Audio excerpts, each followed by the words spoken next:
We are now faced with the fact that tomorrow is today. We are confronted with the fierce urgency of now. Civilization and violence are antithetical concepts. Cowardice asks the question, is it safe? Expediency asks the question, is it politic? Vanity asks the question, is it popular? But conscience asks the question, is it right? And there comes a time when one must take a position that is neither safe nor politic nor popular, but one must take it because one's conscience tells one that it is right. Hate begets hate. Violence begets violence. Toughness begets a greater toughness. We must meet the forces of hate with the power of love. The means we use must be as pure as the ends we seek. We must in strength and humility meet hate with love. You can have no influence over those for whom you have underlying contempt. There can be no deep disappointment where there is not deep love. But we must come to see that the end we seek is a society at peace with itself, a society that can live with its conscience. I can never be what I ought to be until you are what you ought to be. This is the way our world is made. A social movement that only moves people is merely a revolt.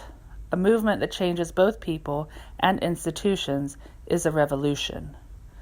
The best way to solve any problem is to remove its cause. All progress is precarious, and the solution of one problem brings us face to face with another problem.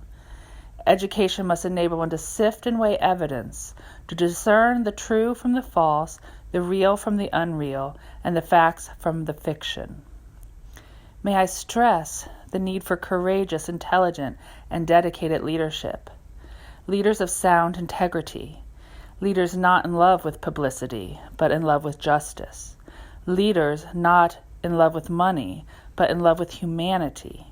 Leaders who can subject their particular egos to the greatness of the cause. Voting is the foundation stone for political action. I am not interested in power for power's sake, but I'm interested in power that is moral, that is right, and that is good. I have the audacity to believe that peoples everywhere can have 3 meals a day for their bodies, education and culture for their minds, and dignity, equality, and freedom for their spirits.